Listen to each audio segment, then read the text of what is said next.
As I mentioned before, I'm very proud and patriotic of my own Scottish and British heritage. I'm proud of Scotland, very proud of my country, and it's one of those things that I want to share with people. And proud to have been born in a land with such ancient history that's achieved a lot on and off the battlefield. I was asked the question why I became a libertarian and what correlation it had to do with the ancient history, my Scottish and British heritage, and I would argue it's more to do with today's events and the history of collectivism. When I look at history, governments have a history of tyranny. You know, there was a demand for that of Magna Carta, and the reason for Magna Carta existing was to do with individuals' rights. Now, if you go back to the time period of ancient Greece or ancient Rome, you can see the collectivism dominated the world for centuries. You can see that right up to the period of the Industrial Revolution. I have shown this before, how stagnant life was. So it's not just from the perspective of tyranny, it's from an economic perspective.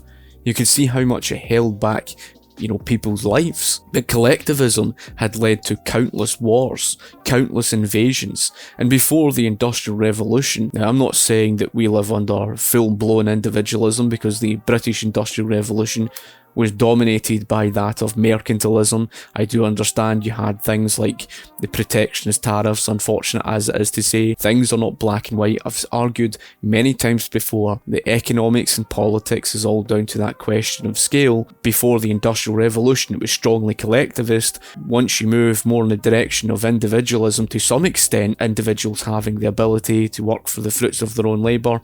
As someone rightly pointed out in a comment, if you have the ability over, owning your own private property, so to have private property rights, he said the Industrial Revolution would have happened a lot sooner, and he's absolutely right in what he says. From the economic perspective, from the political perspective, it's tyrannical, it's degenerate, it doesn't work. Very little of a change. I mean, you could take someone from ancient Greece, teleport them into the early 18th century, and they wouldn't really have seen that much of a difference. Sure, there'd be little differences, but there wouldn't have been that great of a difference. Whereas if you compare, the 18th century and compare that to the 20th century, there's a colossal difference. Again, down to the question of scale, the individualism had a profound impact on humanity, our living standards. It freed people in many regards. Thanks to collectivism, you would see all the communal ownership of property, the starvation, the tragedy of the commons. Much like what Thomas J. DiLorenzo had argued in his book, How Capitalism Saved America, it was actually down to the private property rights, the individual rights to own your own property, and to make something of your own life that enabled you to grow to the level that you have today. We've heard concessions of this from the likes of Second Thought, who is a socialist. Now that's obviously not enough, because then you've got the argument about, well, this justifies the mixed economy, but it doesn't. You can't say, well, okay, socialism doesn't work, but somehow socialism works within a mixed economy. Again, this would influence me towards libertarianism, because I understand, I sat and I studied the economic history of it for why socialism doesn't work. It wasn't just a case of just parroting what people say. It's a case of actually reading their arguments, getting to understand their arguments, revising, understanding things like the knowledge problem, the economic calculation problem, that help you understand what is actually common sense. And you only need to look at,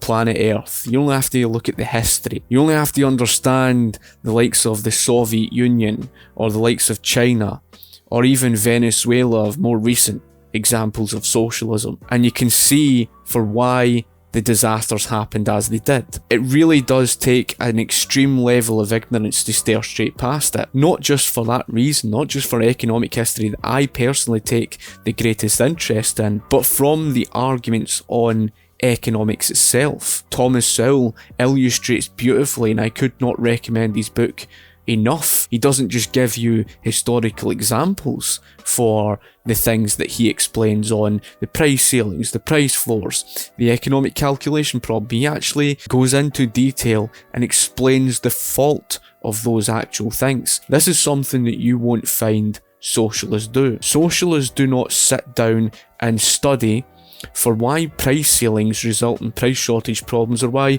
price floors result in surplus waste problems. Instead, they just merely bat it aside as if it doesn't matter, and it's all about ideology. From the moral perspective, socialism was never going to be something that I could ever agree with, because it's an ideology that's evil. Never mind whether socialists deny all these millions of people having been massacred, or of course those who are starved to death. Even if they do make that argument, even from the argument within the mixed economy, you have to force people into a collective group in order to redistribute, to pay for the losses of others. Sure, they could argue and say, well, I'm trying to help people. Well, why don't you do that through voluntary action? And that argument is already covered within a free market of how they try to go about achieving that through the welfare state, the strong social security, etc. It doesn't help the poor. If you understand the economic arguments, they end up driving inflation through the roof and hurting the very poor people they proclaim to protect. Another reason it influenced me towards libertarianism was the hatred of Margaret Thatcher. Now, I'm not the sort of person to go by popular belief. I understand Margaret Thatcher was a conservative. She wasn't perfect, but she was grossly misunderstood. There was so much that was stated about her that was so wrong. When I looked at Margaret Thatcher, because I'm the sort of person that thinks to myself, right, a lot of people hate her. I want to actually do my own independence, research. I don't want to take sources from them. And when I started looking at the opposite perspective of Margaret Thatcher, and I was looking through all these myths and the arguments that they were making, it fell in line with what I was reading and learning from economics. And when I got to understand all of that, the whole thing to do with the recession, the damage that the Trade Union Congress had caused, then I could reason with why Thatcher was doing the things that she did. When there's a lot of people out there who utterly despise someone, it draws me to kind of look at them and think, right, this person really intrigues me, because I'm not just going to jump the bandwagon, I'm going to think for myself from my own 2 feet. Another period that really drew me towards libertarianism was the constant berating of the Industrial Revolution. Again, it's typically popular to berate as stuff like the living conditions, the wages. Is that actually the truth? Now, I've already heard all of these arguments, the popular arguments of how children were beaten in factories and stuff like that. I thought to myself, there must be another side to that argument. Now, I knew that the likes of the Mises Institute were being attacked on specific things, these critiques of the likes of Mises Institute, and their critiques would be silly arguments to say, well, it's the Mises Institute, look at who they're funded by, and I'm thinking to myself, that's not an argument. Even at that, that's just a claim. Is there any actual arguments that the left are actually making against, the Mises Institute that's credible? And what you find is, there really isn't. And I found that even within a recent live stream that I did.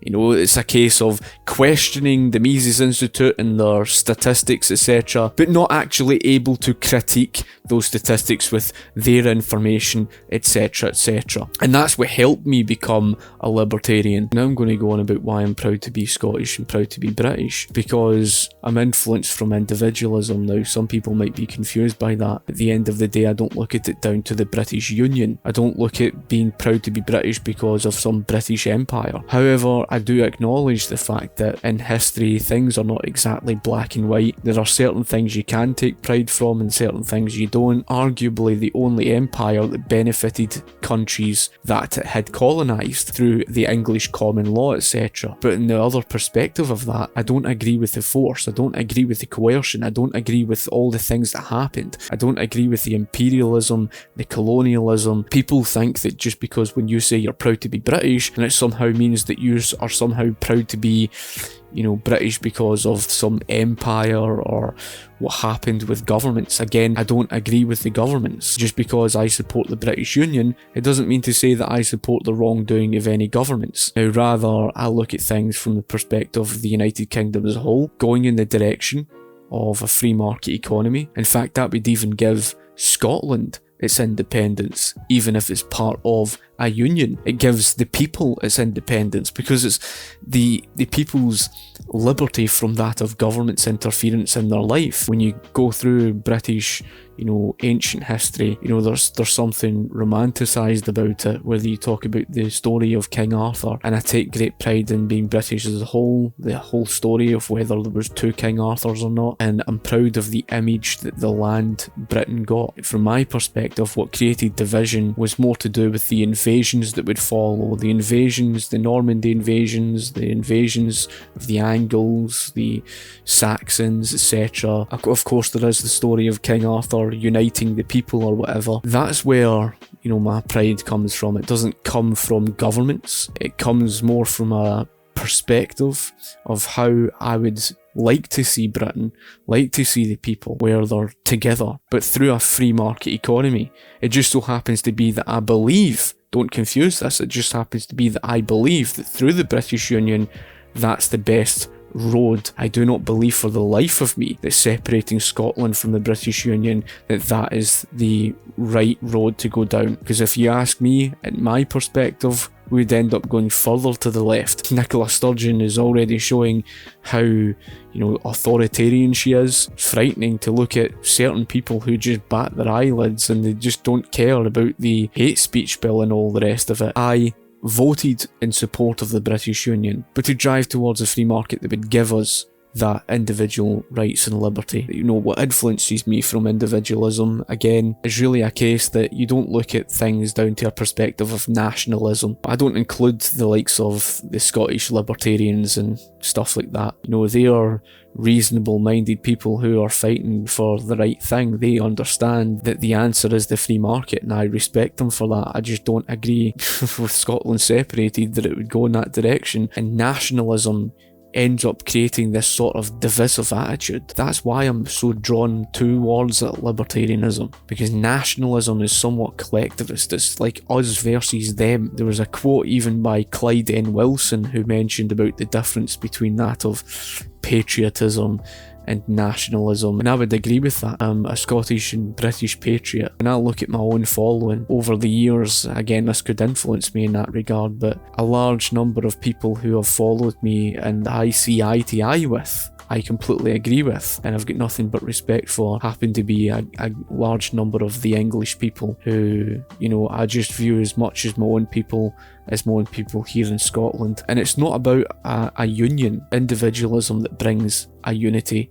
without coercion. And if that means decentralising to local governments, where those local governments would serve the people, and I've seen the argument before, and that's why the whole thing on the Scottish independence, it was never about yes or no. It was always an argument about capitalism against socialism. You could even look at the Industrial Revolution, and the British people actually were against the governments. That's why they protested in favour of having free trade in 1843. Look at being proud to be British down to the British people themselves, what we've achieved on and off the battlefield. Despite the division of the past, I don't blame that down to the people of these wars between Scotland and England. I blame that down to the culprits being the governments, in my opinion. It's no different if you look at the Roman Empire. You don't really look at the people as such. It's more or less down to the actual empire led by, the emperors. That's why I'm a libertarian. And again, another reason you could look at was just how much the British people had achieved in terms of innovation and how much we changed the world. The Industrial Revolution happened here in Britain. It kicked off here. My gran was English. My great-great-granda was Northern Irish, and even my heritage goes back to the Campbell clan of Scotland. And even when you talk about when our people, and even if I don't agree with the wars, I still have a lot of pride for my people that stood and fought for this country. They didn't look at each other as different. Whether Scottish or English, they stood shoulder to shoulder together. You look at Britain today, we're so intertwined, whether you talk about the economy and just people having intermarried over so many years. So many Scots and English have Scottish and English heritage. All of these things, I don't see them as any different from my own people. So I hope that clears that up for why, in relation to my pride in being British, and of course why I became a libertarian.